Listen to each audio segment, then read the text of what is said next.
అభివృద్ధికే నోచుకోని మడకశిరలో కూటమి ప్రభుత్వంలో అద్భుతాలు జరుగుతున్నాయని హోంమంత్రి అనిత అన్నారు. నియోజకవర్గంలో పలు కార్యక్రమాల్లో పాల్గొన్న అనిత కొత్తగా ఏర్పాటైన గార్మెంట్ పరిశ్రమను సందర్శించారు.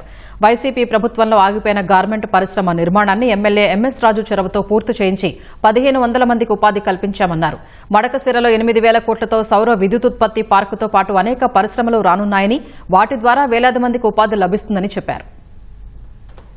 ఈరోజు చాలా మంది ఆడవాళ్ళు ఇళ్లలో ఉండిపోయి పనులకు వెళ్ళలేక, భర్త తీసుకొచ్చింది చాలక సంక్షేమ కార్యక్రమాల మీద ఆధారపడిపోయి పిల్లల్ని చదివించుకోవడానికి కూడా చాలా ఇబ్బందులు పడుతున్న ఇటువంటి తరుణంలో ఇటువంటి ఫ్యాక్టరీస్ నిజంగా వాళ్ళకి జీవం పోసినట్టే.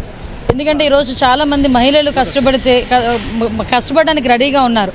వాళ్ళకి ఉపాధి కల్పించే పరిస్థితుల్లో గవర్నమెంట్లు కూడా ఉండాలి.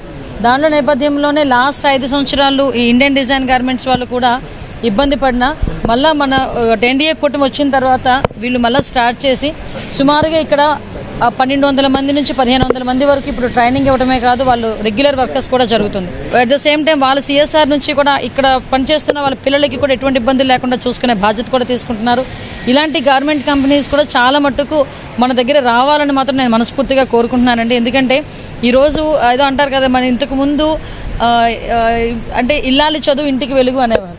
ఈ రోజు పరిస్థితి ఏంటంటే ఇంట్లో ఉన్న ఆడవాళ్ళు కూడా కష్టపడి పని చేసుకునే పరిస్థితులు కూడా రావాలి, వాళ్ళు కూడా వాళ్ళ కాళ్ళ మీద నిలబడే పరిస్థితులు రావాలి. దీనికి ఎలాంటి గార్మెంట్స్ కంపెనీస్ చాలా మనకు ఉపయోగపడుతున్నాయి.